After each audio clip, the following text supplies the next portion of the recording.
பார்த்தா நல்ல குடும்பத்துக்கு போயிருக்கான்னு ஒரு பக்கம் சந்தோஷம் இருந்தாலும் நம்ம வீடு மறுபடியும் வெறிச்சோடி போயிடுச்சேன்னு இன்னொரு பக்கம் துக்கமாவும் இருக்கு. நாகராணி இன்னும் சாகல.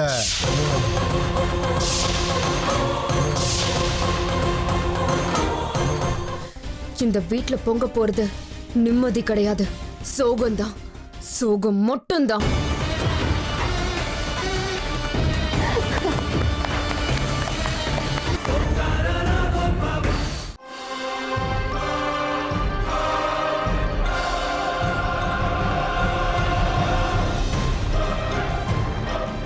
அப்படின்னா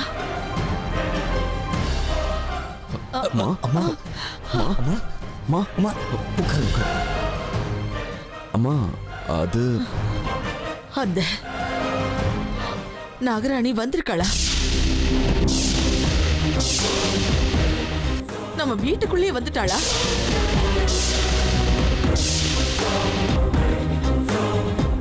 உன்னோட சிநேகிதனை பலி வாங்கினது அதே நாகராணி தானே? இல்லம்மா, அது என்னாச்சுன்னா... வாய மூடு. அம்மாவா அம்மா, நீங்க எல்லாரும் சேர்ந்துக்கிட்டு பல விஷயங்களை என்கிட்ட இருந்து மறைச்சிருக்கீங்க.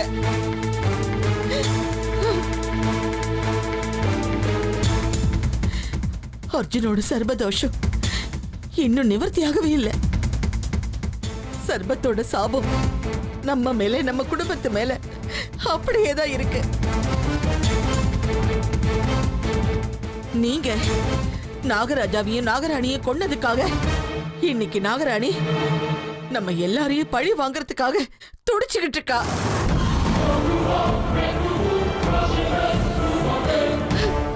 ஐயோ கடவுளே, இப்ப என்ன பண்ண போறோம்? இவங்க எல்லாரையும் அந்த நாகராணி கிட்ட இருந்து எப்படி காப்பாத்த போறேன்? இந்த குடும்பத்து மேல இருக்கிற சர்ப்பங்களோட சாபத்தை எப்படி எதிர்த்து போராடுறது? இல்ல, எல்லாம் முடிஞ்சு போயிடுச்சு ருத்ரா, எல்லாம் முடிஞ்சு போச்சு.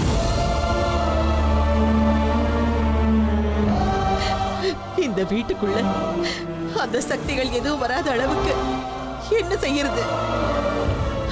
ஐயோ கடவுளே, எவ்வளவு பெரிய தப்பு நடந்து போயிருக்கு. இதுல இருந்து எப்படி தப்பிக்க போறோம்? ஜெய் மகாகாளி! எதுக்கும் கவலைப்படாதீங்க. உங்க வீட்டுக்குள்ள உங்க குடும்பத்துல இருக்கிறவங்களை தவிர வேற எந்த துஷ்ட சக்தியும் வராத அளவுக்கு வீட்டை சுத்தி திக்பந்தன் போட்டிருக்கேன். ஆனா ஒரு விஷயத்தை ஞாபகத்துல வச்சுக்கோங்க.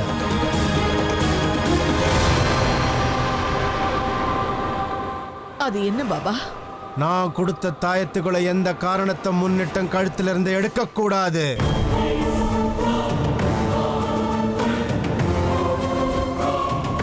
கழட்டினா அடுத்த நிமிஷம் ஆபத்து வந்து சேரும்.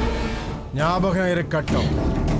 பாபா, எத்தனை தாயத்து கட்டினாலும், எவ்வளவு மாயக்கோடு போட்டாலும் செஞ்ச பாவம் எங்களை சும்மா விட்டுடுமா?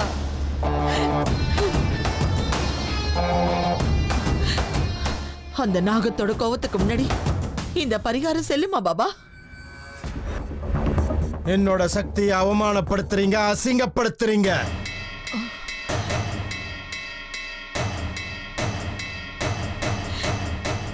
நிச்சயமா இல்ல பாபா. எனக்குள்ள இருக்கிற அந்த பயம் இப்படிப்பட்ட சந்தேகங்களை ஏற்படுத்துது. இந்த பைரவனுக்கு முன்னாடி எந்த தீய சக்தியும் ஒண்ணும் பண்ண முடியாது. எந்த கெடுதலும் நடக்க இந்த பைரவன் அனுமதிக்க மாட்டான். நீங்க எதுக்கும் கவலைப்படாதீங்க. என்ன தற்காப்பு நடவடிக்கை எடுக்கணுமோ எடுத்துட்டேன். நீங்க எதுக்கும் பயப்படாதீங்க. இப்ப ஏன் கூட வாங்க.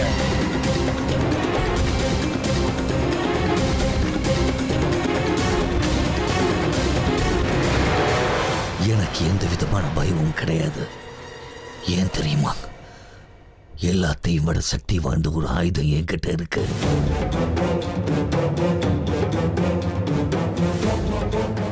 நாகமணி என்கிட்ட இருக்கிற வரைக்கும் எந்த நாகராணிக்கு நான் பயப்பட வேண்டிய அவசியம் இல்லை. ஒருவேளை நாகராணி வேற ஒரு உருவத்துல நம்ம வீட்டுக்கு வந்தாலும் நாகமணியை கண்டிப்பா அவளால கண்டுபிடிக்கவே முடியாது. நாகமணியுடைய சக்தி எப்பேற்பட்டது. இனிமே இந்த விஷ்ணுவுடைய ஆட்டமும் நடவடிக்கையும் வேற மாதிரி இருக்கும். எந்த நாகராணியுடைய ஆட்டம் ஏன் முன்னாடி செல்லாது. அவ ஆட்டம் போட நான் அனுமதிக்கவும் மாட்டேன்.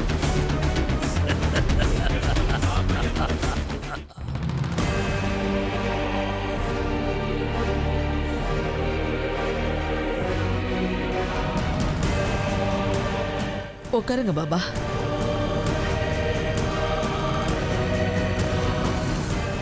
பாபா, எனக்கு ரொம்ப படபடப்பா இருக்கு, பயமா இருக்கு. எதுவும் ஆகாதுல்ல?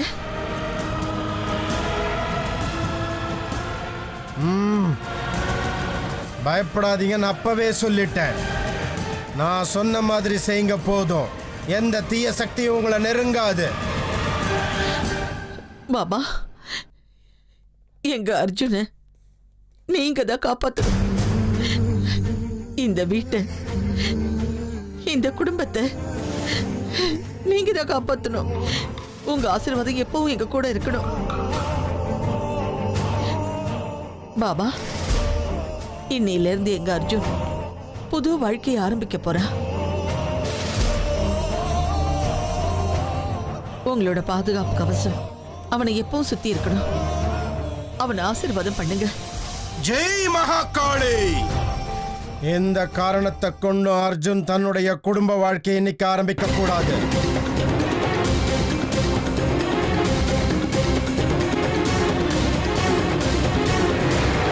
என்ன சொல்றீங்க? ஆமா, அர்ஜுன் இன்னும் ஒரு வாரத்துக்கு தன்னுடைய தாம்பத்திய வாழ்க்கையிலிருந்து ஒதுங்கி இருக்கிற மாதிரி பார்த்துக்கங்க. ஆனா எதுக்காகன்னு தெரிஞ்சுக்கலாமா பாபா? ஏன் எதுக்குன்னு விளக்கெல்லாம் கொடுக்க முடியாது ருத்ரா.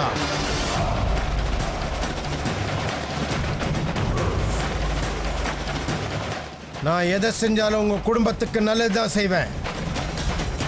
பரவாயில்லையே, பாபா 2 பேருக்கும் சரியான நெத்தியடி கொடுத்துருக்காரு.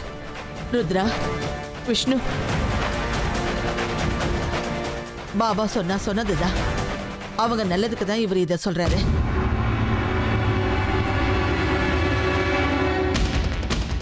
ஏன் எதுக்கு நல்லா இவரை நீங்க கேள்வி கேட்க கூடாது. ஒரு வாரம் அவன் தாம்பத்திய வாழ்க்கையிலிருந்து விலகி இருக்கட்டும். கல்யாணத்துக்கு அப்புறம் செய்ய வேண்டிய சம்பிரதாயங்கள், பூஜைகள் எல்லாம் தாராளமா பண்ணலாம். சொல்றது புரியுதா விஷ்ணு? சரிங்க பாபா, புரிஞ்சுது. ஜாகிரதையா இருங்க, நான் புறப்படுறேன்.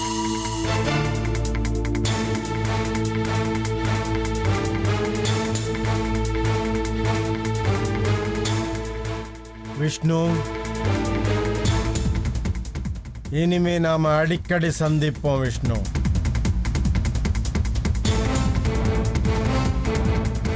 ஜெய் மகாகாளி.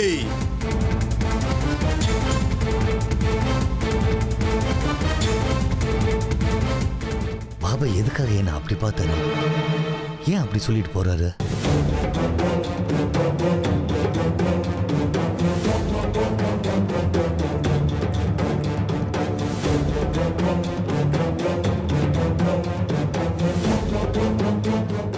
மாமா, அப்படின்னா பாபாஜி சொன்ன மாதிரி இன்னைக்கு அர்ஜுனோட ஃபர்ஸ்ட் நைட் ஃப்ளாப் ஆயிடுச்சா?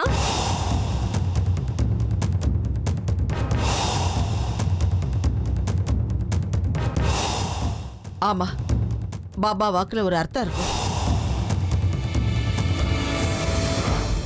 சித்ரா, இன்னும் ஒரு வாரம் சாந்தி முகூர்த்தம் நடக்க கூடாது. என்ன சொன்னீங்க பாட்டி? ஒரு வாரத்துக்கா? பாவம் அவன். ஏற்கனவே அர்ஜுன் தண்ணில இருந்து வெளியில வந்த மீன் மாதிரி துடியா துடிச்சிட்டு இருக்கான். அவன் என்ன வேணாலும் செஞ்சுக்கிட்டான். அதுக்காக சாஸ்திரம் சம்பிரதாயங்களை எல்லாம் மீற சொல்றியா என்ன? அது சரி பாட்டி, சாந்தி முகூர்த்தத்துக்கு தேவையான எல்லா ஏற்பாட்டையும் பண்ணியாச்சே.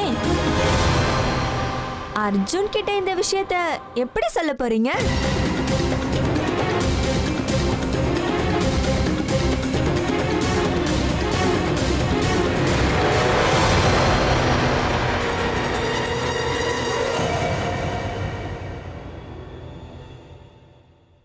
கொஞ்சம் நில்லுங்க.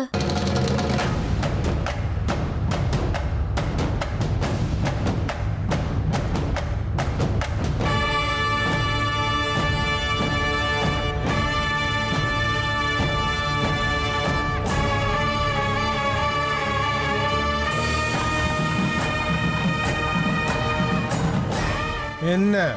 உங்க முகத்தை பார்க்கும்போது ஏதோ ரொம்ப பயந்து போன மாதிரி இருக்கீங்க. அப்படி ஒண்ணும் இல்ல. இருக்கு.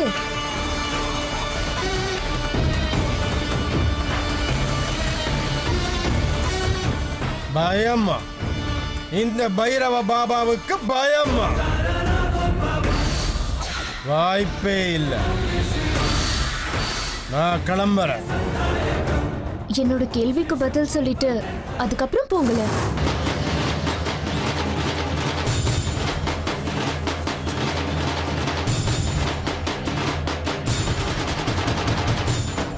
என்ன கேள்வி? இந்த வீட்டுக்கு ஏதாவது ஆபத்து இருக்கா? இந்த வீட்ல எனக்கு ஏதாவது பிரச்சனை இருக்கா? இல்ல இந்த வீட்டுக்கு வேற யாராவதுனால ஆபத்து இருக்கா? உண்மையான விஷயம் என்னன்னு எனக்கு சொல்லுங்க. நான் இந்த வீட்டு மருமக. இந்த வீட்டை பத்தி தெரிஞ்சுக்கிற உரிமை எனக்கு இருக்குல்ல? இல்ல, அந்த மாதிரி எந்த விஷயமும் இல்ல. நீ எந்த பயமும் இல்லாம இருக்கலாம். ஆனா ஏதோ இருக்குன்னு எனக்கு தோணுது.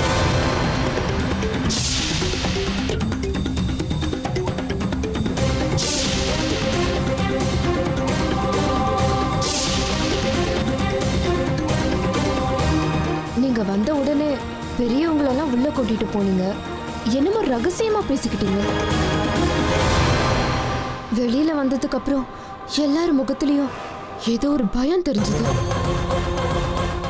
அதுதான் ஏன்னு எனக்கு புரிய மாட்டேங்குது. இங்க பாருங்க, அது எதுவா இருந்தாலும் என்கிட்ட சொல்லுங்க. என்னால முடிஞ்ச உதவிய நான் நிச்சயமா செய்வேன். என்னோட உதவி ஏதாவது வேணுமா? இந்த பைரவ பாபாவுக்கு ஒரு சின்ன பொண்ணு கிட்ட இருந்து உதவியா? எனக்கு யாரோட உதவியும் தேவையில்லை. எப்பேற்பட்ட ஆபத்து வந்தாலும் இந்த வீட்டை எப்படி பாதுகாக்கணும்னு எனக்கு தெரியும். நீ கவலைப்படாம இருமா. நான் கிளம்புறேன். ஜெய் மகாகாளி.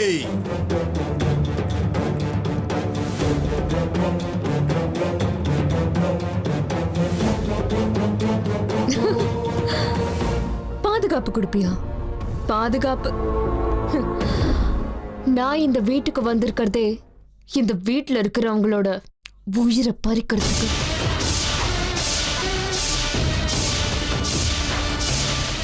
இந்த வீட்டுக்கு வந்திருக்கிற பெரிய ஆபத்துனா அது நான் தான்டா, முட்டாள். அது எப்படி என் கண்ணில் மண்ணை தூவிட்டு இந்த வீட்டுல இருக்கிறவங்களை பாதுகாக்கிறியோ நானும் பார்க்கிறேன்.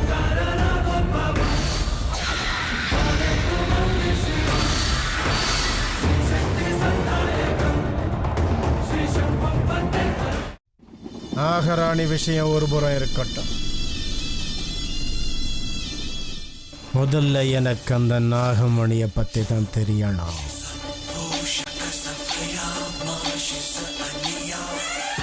விஷ்ணு, அந்த நாகமணியை நீ எப்படி பத்திரப்படுத்தி வச்சிருக்கேன்னு எனக்கு நல்லா தெரியும். எப்படியாவது உன் வீட்டில இருந்து நான் அதை வெளியில கொண்டு வரணும். அதை எப்படியாவது உங்ககிட்ட இருந்து எடுத்து ஏன் கைவசப்படுத்திக்கணும். இப்ப இதுதான் என்னோட லட்சியம்.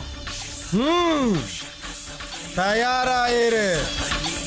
என்னோட தவ வலிமை சித்திகள் எல்லாத்தையும் சேர்த்து அந்த நாகமணி அடையறதுக்கு ஏற்பாடு பண்ணிக்கிறேன். நாகமணி வாசுகி வம்சத்துக்கும் சொந்தம் இல்ல, தக்ஷக வம்சத்துக்கும் சொந்தம் இல்ல. அது இந்த பைரவனுக்கு மட்டும்தான் சொந்தம். நாகமணி எனக்கு தான். நாகமணி இந்த பைரவ பாபாவுக்கு தான். நாகமணிக்கு சொந்தக்காரன் இந்த பைரவ பாபா.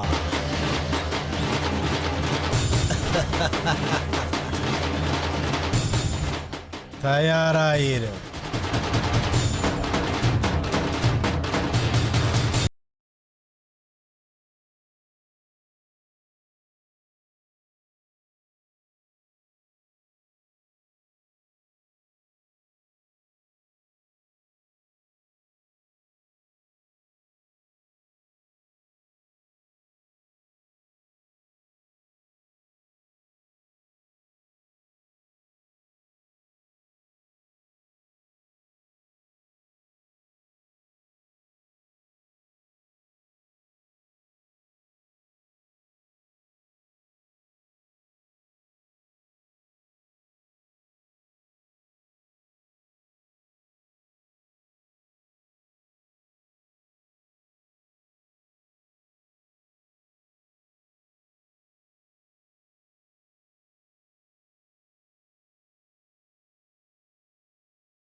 துக்கத்தில் இருந்தப்போ அமிர்தா அந்த மாதிரி பேசி நம்மளை சந்தோஷப்படுத்தினா, நிம்மதியை கொடுத்தா. அது மட்டும்தான் உண்மை. ஆமாங்க, நம்ம அமிர்தா புது வீட்ல எப்படி இருக்காளோ, என்ன பண்ணிட்டு இருக்காளோ. ஆமா சரோஜா, அப்பா அம்மாவா நம்ம பொண்ணு புருஷன் வீட்டுல சந்தோஷமா இருக்கணும், அங்க எல்லார் கூடவும் நல்லா பழகணும், அவ ஆசைகள் எல்லாம் நிறைவேறணும்னு அந்த ஆண்டவங்கிட்ட பிரார்த்தனை பண்றதுதான் நம்ம கடமை. அதை மட்டும் பண்ணிக்கிட்டு நிம்மதியா இருந்துடலாம் சரோஜா.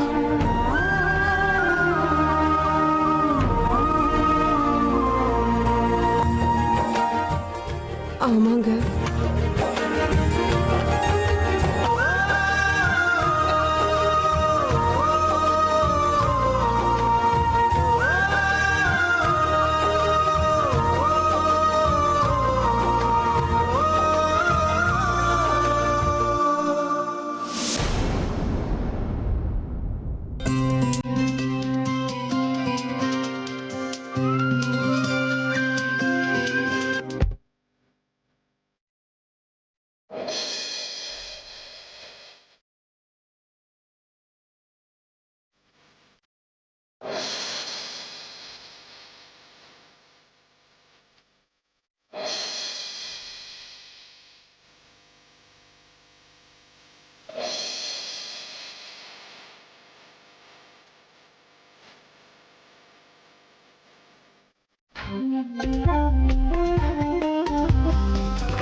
மொத்தத்தில் என் லவ் ஸ்டோரி சக்ஸஸ் ஆகி இந்த ஸ்டேஜ்க்கு வந்து நிற்குது. இதெல்லாம் கனவா நிஜமானு எதுவுமே புரிய மாட்டேங்குது. இன்னும் கொஞ்ச நேரத்தில் அமிர்தா என் பக்கத்தில் இருக்க போறாங்க.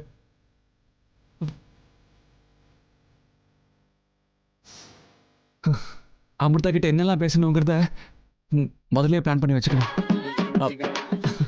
இல்ல அமிர்தாவை இத்தனை நாளா நான் லவ் பண்றேன். அவங்க கிட்ட நான் இன்னும் எதுவுமே பேசலைங்கிற மாதிரி ஃபீலிங் வருது. அவங்க கிட்ட என்ன பேசணும்னு லிஸ்ட் போட்டுக்கிட்டே போனா இந்த ஒரு ராத்திரி இல்ல, இந்த ஜென்மமே பத்தாது. Relax Arjun, go with the flow, டென்ஷனே ஆகாத. அமிர்தா வர நேரம் ஆயிடுச்சு.